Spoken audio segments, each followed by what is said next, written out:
ET Now with me, Ruchi Bhatia. We'll of course be focusing on the state of the economy. In fact, as we speak, we were of course expecting the GDP data to come out, and let's see if we have the... Okay, Q4 GDP coming in at 1.6%, while FY21 GDP growth at minus 7.3%. Let's take it across to our consulting editor, Maithili Bhusarma, first up for her comments on this Q4 number. Maithili, at 1.6% as against what we were expecting, this is better. But given the fact that we are in the second wave of COVID-19, that has of course led to lockdowns, we're of course in for tougher times ahead. Well, yes, certainly. But for the moment, I think we can clutch at these straws because both the numbers for Q4 as well as for the year as a whole are better than what was anticipated. Because remember, in the advanced estimates put out by the CSO in the month of February, the GDP was expected to contract for the year as a whole by 8%. So 7.3 is better than 8. So, of course, it's not saying very much because the Indian economy is contracting for the first time that we can ever remember in recorded history, really, since independence. But the fact is that it is better than what that minus 8% seem to suggest. The 1.4% is also better than what we had thought last. The third quarter had come in at 0.4. So this is an increase sequentially also. But the fact remains that since the severity of the second wave has been so enormous, going forward, I do not think these increases will be sustained. The first quarter of the present fiscal is likely to be much worse than what we have seen in the last quarter of the last fiscal. It may not be anywhere near that 24% that we saw last year, but it will be pretty severe. So clearly, there is much to be done. Oh, absolutely. In fact, joining us today on ET Now is also Saugata Bhattacharya, Dr. Sachidanand Shukla, as well as Kaushik Das. Gentlemen, appreciate you all taking your time out and speaking with us. Kaushik, hi, good evening. Let me first come to you. The headline number seems to suggest that we did see a good recovery coming in the fourth quarter, despite the massive impact that we saw of the first COVID wave. But we're certainly not out of the woods just yet. And as Maithili says, this increase will be hard to sustain going forward. Yeah, hi Ruchi. I think if you focus on the GVA number, GVA growth has come at 3.7%.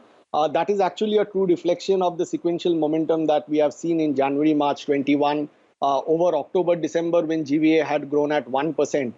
We know that the GDP number is supposed to get distorted because the subsidies have been quite large in January, March 21. And that has led to GDP kind of coming lower than what you would normally expect. Normally, GDP and GVA should be very close to each other. So you've got like 1.6% growth in GDP, which is anyway better than what people were expecting. But it could have been better if not for this increased amount of subsidies payments that happened in January, March 21. So the real number to focus for today would be the GVA number, which has come at 3.7%, close to 4%, and that would have led to improvement in the FY21 GDP, better than the minus 6.5% that CSO had predicted.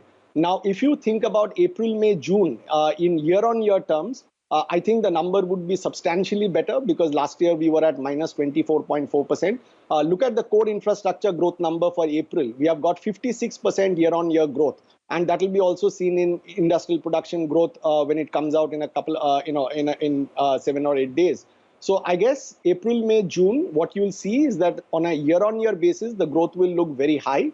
But on a quarter-on-quarter basis, sequentially, April, May, June will be lower than the January, March, momentum that we have seen because of the COVID-19 second wave. We think that we can still get to 10.5% growth in FY22, given the very favorable base effect. So it's definitely not as bad as what the street was expecting. Dr. Sachidanand Shukla, if I can come to you, how are you looking at these numbers? And of course, for the month of March and April, we did see good economic activity happening. In fact, April core sector data pointing out to much better, core sector number, which was much better than what we were expecting. So how do you assess the current state of the economy, the current numbers that have come in with the Q4 GVA growth standing at close to 3.7%? Thank you, Ruchi. I think these numbers have been better than what most people have been expecting. And I just wanted to point out if I were to look at these numbers for most economies in the world, barring the US, China and France amongst the larger economies, each economy has contracted during this particular quarter that we are referencing to. So I think this is indeed a positive development. However, this is mostly water under the bridge. This is something that's done.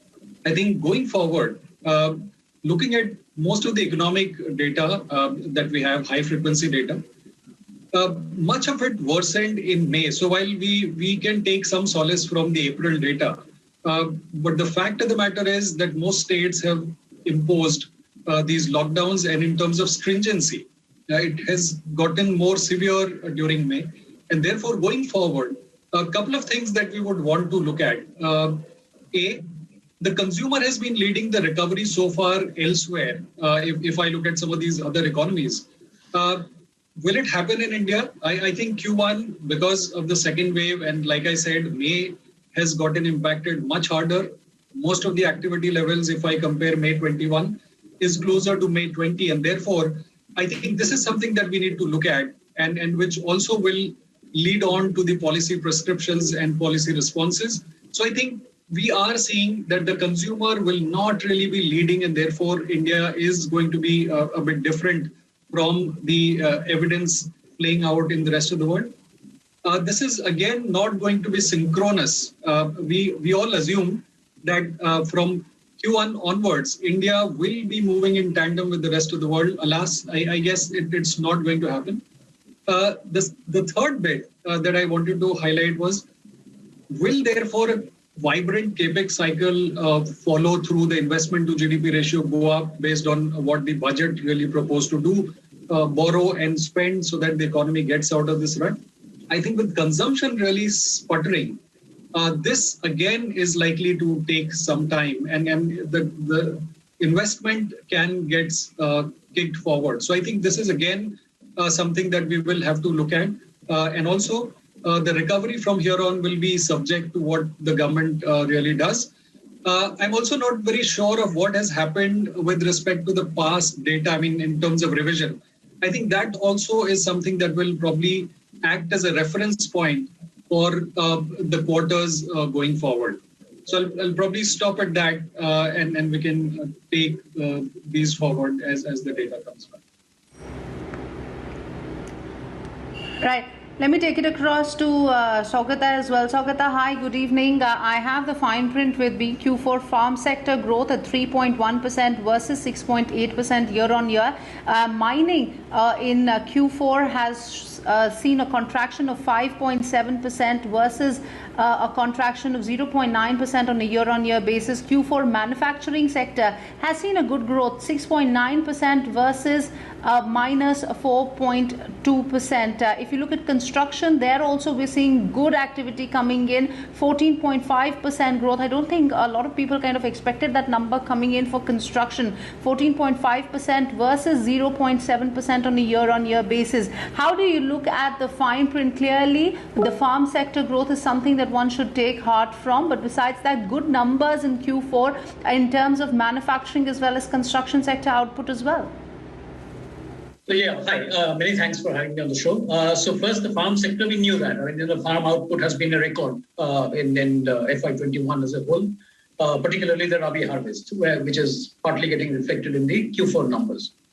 Secondly, in terms of manufacturing, we knew that manufacturing had rebounded very, very strongly.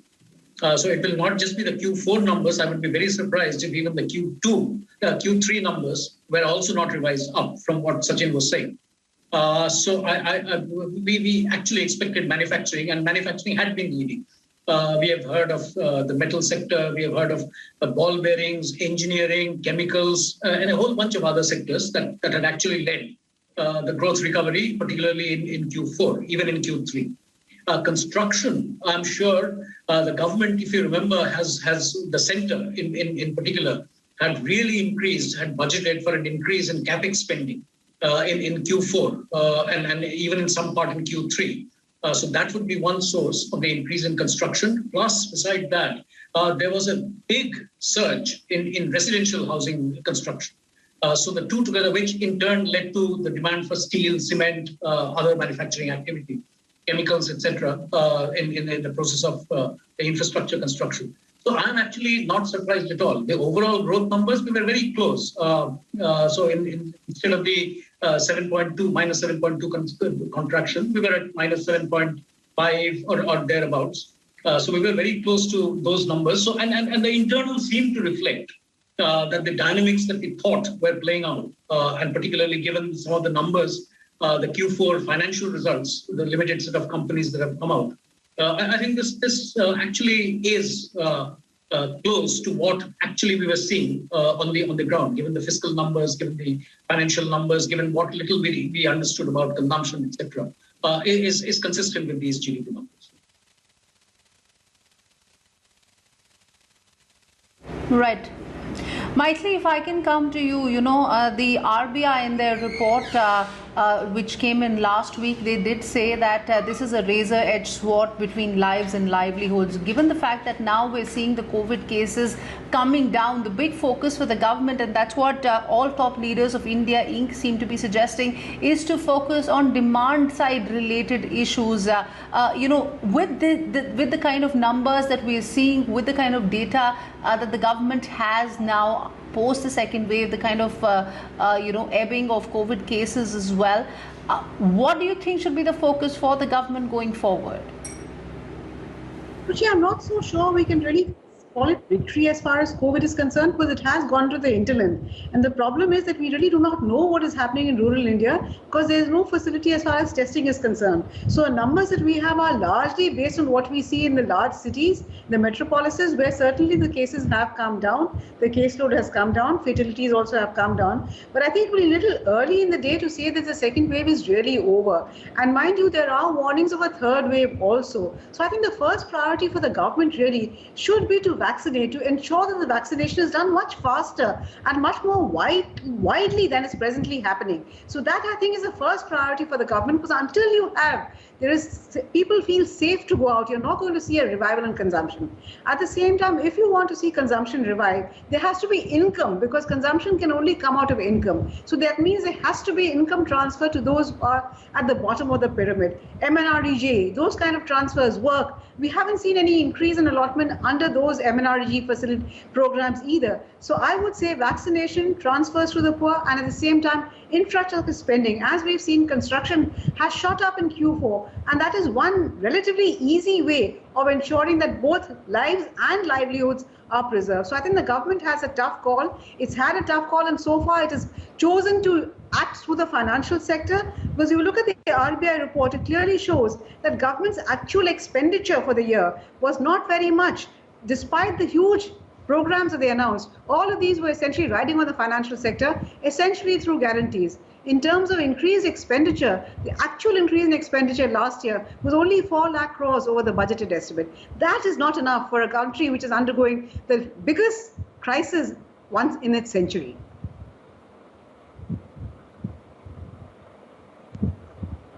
Oh, absolutely. In fact, let me pick on that point. Kaushik, if I can come to you, for contact intensive sectors, and we can see the kind of numbers this time around for trade, hotels as well, a very poor showing. Some of the contact intensive sectors have been hit very, very hard due to COVID-19. In fact, the announcements that came in on the weekend, where we did see the ECLGS schemes being extended as well, will do very little to really provide the much needed support for these sectors. So at a time like this, where do you think should the government really focus on? Because the second wave of COVID-19, of course, is going to leave a large trail of destruction for many of these sectors. Hey, Ruchi, I think there are many different ways to look at it. I mean, you'd never expect the government to announce everything at one go. So what they have done over the weekend is announce something which is of priority, and they've been announcing measures which will help the poor as far as food is concerned. There is also an argument which was seen last year that when you are in a lockdown and most people are staying at home, it's you can debate whether it makes sense to give stimulus at that point of time, because people would kind of try to save that money rather than going and consuming, and they're themselves not getting out of their place, most of them, because of the restrictions. So normally what we have seen is that the government likes to announce measures once the lockdowns are, kind of removed and people are able to come out. And then once you give the stimulus as far as consumption is concerned, that could be more effective way of stimulating growth, because if you give it before that, people would tend to save. So what you need to give before that is for, the really needy ones who need, say, food or something free that they can survive, and, who are not able to get a job. But for general people, those who are staying at home and working from home rather than going to office, for them, if there's some kind of, consumer related stimulus has to be given, that probably should be given after the lockdowns have been kind of taken off. So there are different ways to think about it. So I'm sure that the government and Niti Aayog are putting a plan together to support the economy, but I think that will come probably in June or July once some of these lockdowns are kind of taken off. We have also seen that fiscal deficit has touched 9.3% of GDP for last year. The revised estimate was 9.5. So if you add that with the states, about 4.5% fiscal deficit, so we are already at 13.5, 14% fiscal deficit as of last year. This year, the forecast is 10.8%, which could go a bit higher because of the second COVID wave. So I'm sure government is thinking about it, how to support, but for the time being, it will be more of RBI supporting the economy. They have already announced a number of measures on 5th May. We have 4th June, the RBI policy again coming up. I'm sure there will be a lot of regulatory measures announced to help the small and medium scale sectors. And then in due course of time, you should hear the government coming out and announcing some bit of fiscal measures, whatever is there, the fiscal space that is there to support growth. In fact, important commentary came in one of the papers this morning as well, where the finance minister said that we've just seen 1 month pass after the budget, so let's wait for a little more time before we can decide on what kind and shape the stimulus is going to take. But let me take it across to Saugata. Saugata, we have seen that the bulk of the support for the Indian economy has come in from the agriculture sector that has continued to be resilient, and of course, a lot of government spending as well, and which is one of the reasons that we're seeing construction activity taking place. But the point that has been raised by Maithili is pretty important, that so far we have seen that much of the government support has come in terms of guarantees as against real money being pumped in. So what do you think is the need of the hour at this point of time, and where do you think is the support really going to come in from in terms of the growth numbers going forward? So, couple points. So, one part is the guarantees for credit. So, obviously, as you saw from the measures yesterday and the day before, credit, incentivizing credit still seems to be the key pillar in the counter-cyclical response to the slowdown induced by the second wave.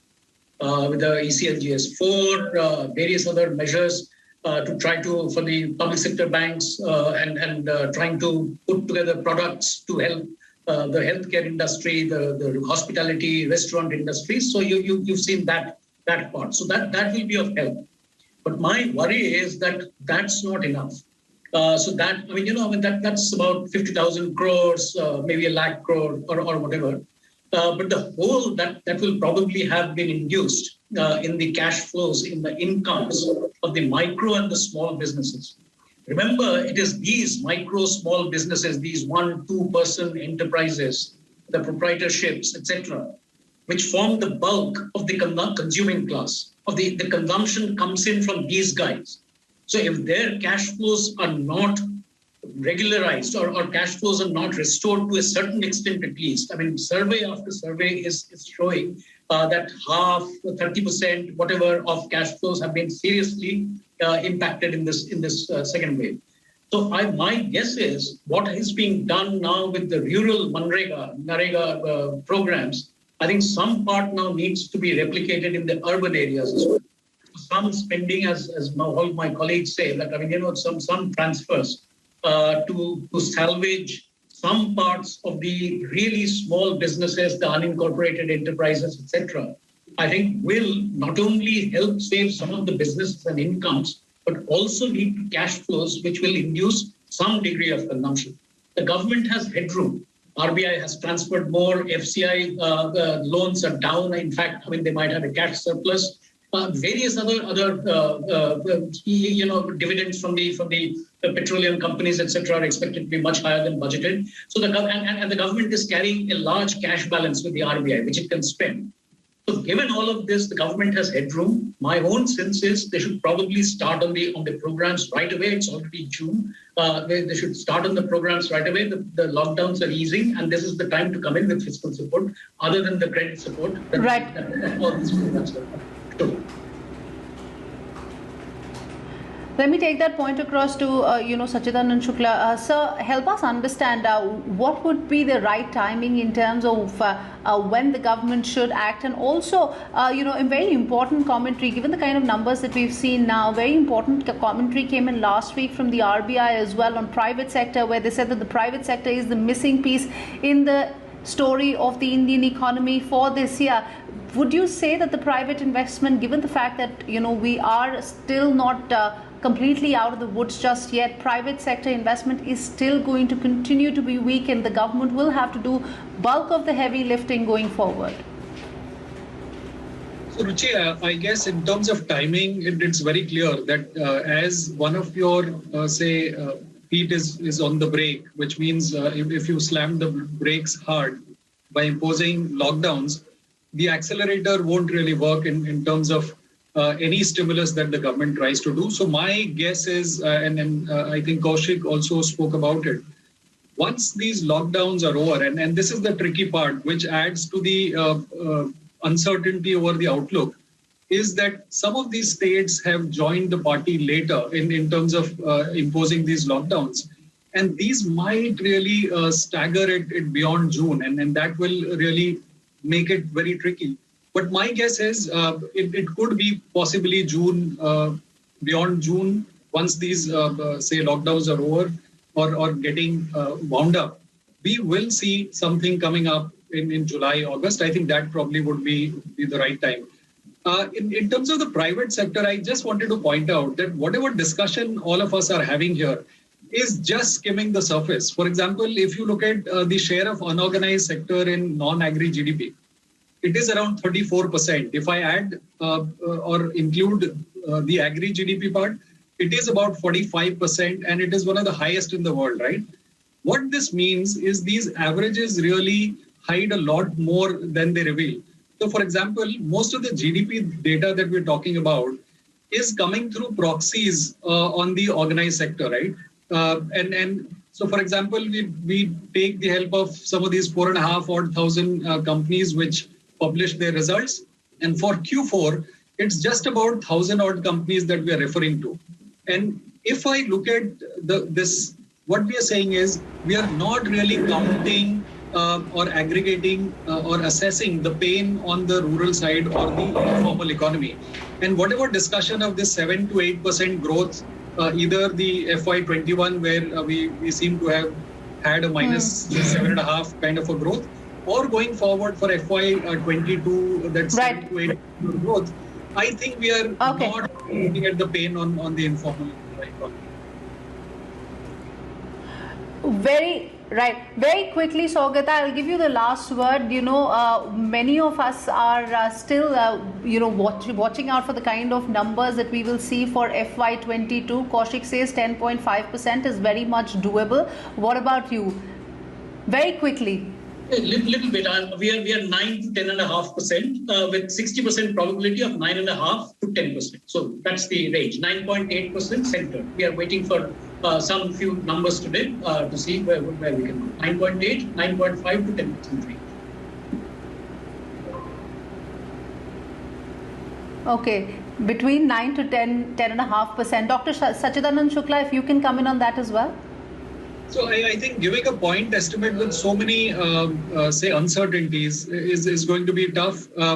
We stand at around 8 to 9.2 in terms of the FY22 growth forecast.